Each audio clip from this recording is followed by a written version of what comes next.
মাগরিবের আজানের অপেক্ষায় এক মুঠো মুড়ি সামনে নিয়ে বসে আছেন বেদনা বেগম। তবুও সৃষ্টিকর্তার প্রতি কৃতজ্ঞতায় কমতি নেই। ইফতারে মুড়ি খেলেও অনিশ্চিত সেহেরি। সেহেরিতে কি খাবে, খাবার আদৌ পাবে কিনা তারও নেই ঠিক। সেহেরির জন্য তাকিয়ে থাকতে হয় প্রতিবেশীদের দিকে। প্রতিবেশী যখন দেয় তখন খা, যখন না দেয় না খাই থাই। আজকে দেখলাম যে খালি শুকনা মুড়ি দিয়ে কোনদিন ইফতার করে সারাদিন তো রোজা থাকলে পরে এমনি গলামোলা শুকাই থাকে। বেদনা বেগমের মেয়ে কিছু মুড়ি কিনে নিয়ে মাকে দেখতে এসেছেন। মেয়ের আনা সেই মুড়িতেই চলছে তাদের ইফতার। রকমারি আয়োজনে অনেকেই শান্তিমতো ইফতার করলেও এই বিধবার ভাগ্য হয়ে উঠেছে অভাবের দীর্ঘশ্বাস। খালি হলো স্বামীরে মারা গেছে, যদি কষ্টের মধ্যে আছি, কষ্টের মধ্যে চলতে আছি, ঠিক মতো খাবার হয়নি, কি মতো চলাফেরা করা হয়নি। জামালপুরের মেলান্দহ উপজেলার কুলিয়া ইউনিয়নের চিনিতুলা পশ্চিম পাড়ার ইউসুফ আলীর সাথে প্রায় ৪৫ বছর আগে পারিবারিকভাবে বিবাহ বন্ধনে আবদ্ধ হন বেদনা বেগম। স্বামী ইউসুফ আলী পেশায় ছিলেন জেলে। মাছ ধরে ও বিক্রি করে চলত তাদের সংসার। সে ১ মাস আগে চিকিৎসা বেগর, টাকা বেগর, পয়সা বেগর, চিকিৎসা করতে পারেনি, মারা গেছে। ৩ মেয়ে রয়েছে তাদের, বিয়েও দিয়েছেন তাদের। প্রায় মাস দুয়েক হলো চিকিৎসার অভাবে মারা যায় বেদনা বেগমের স্বামী। স্বামী মারা যাওয়ার পর থেকে ষাটোর্ধ্ব এই বিধবার জীবনে নেমে আসে চরম দুর্ভোগ। একবেলার খাবার জোটানোও কঠিন হয়ে পড়েছে তার জন্য। খেয়ে না খেয়ে কাটছে তাদের দিন।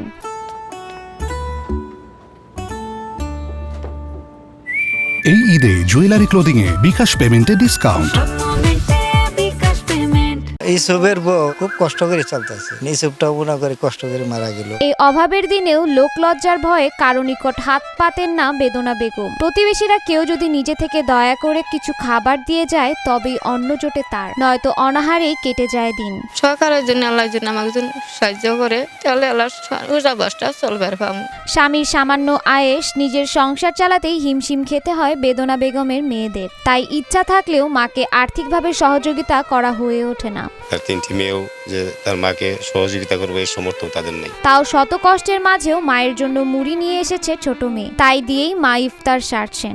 আমার স্বামী গরিব মানুষ, চলাচলি করা হয় না। প্রতিবেশীরাও সবাই সব সময় খেয়াল হয়তো রাখতে পারেন না বেদনা বেগমের। নিজেদের সংসারের চাপে তার কথা প্রায় সময়ই ভুলে যান তারা। আবার স্বাদ থাকলেও সাধ্য নেই অনেকের। প্রতিবেশী যারা আছে সব সময় তো সবাই কাজেও ব্যস্ত থাকে, সবাই তো সব সময় কেউ ঋণে থাকে না। নিজের ভিটে মাটিও নেই এই অসহায় বিধবার। স্বামীর রেখে যাওয়া অন্যের জমিতে একটু মাথা গোজার আশ্রয় রয়েছে কেবল। বিনা চিকিৎসায় ইউসুফ আলীর মৃত্যু ও বিধবার এই অসহায়ত্বে স্থানীয়রাও ব্যথিত।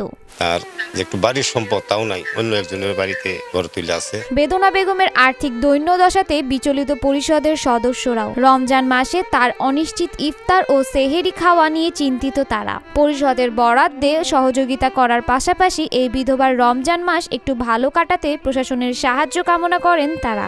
এই রমজান মাসটা খুব কষ্টে দিন পাট কাটাইতেছে। আমাদের পরিষদের পক্ষ থেকে যা আসে তার সার্বিক সহযোগিতা যেটুকু পারি সেইটুকু করি। সরকার এই বিষয়টা নিয়ে একটুখানি দেখে মনে হয় ওনার ফ্যামিলিটা রমজান মাসটা খুব ভালোভাবে কাটবে।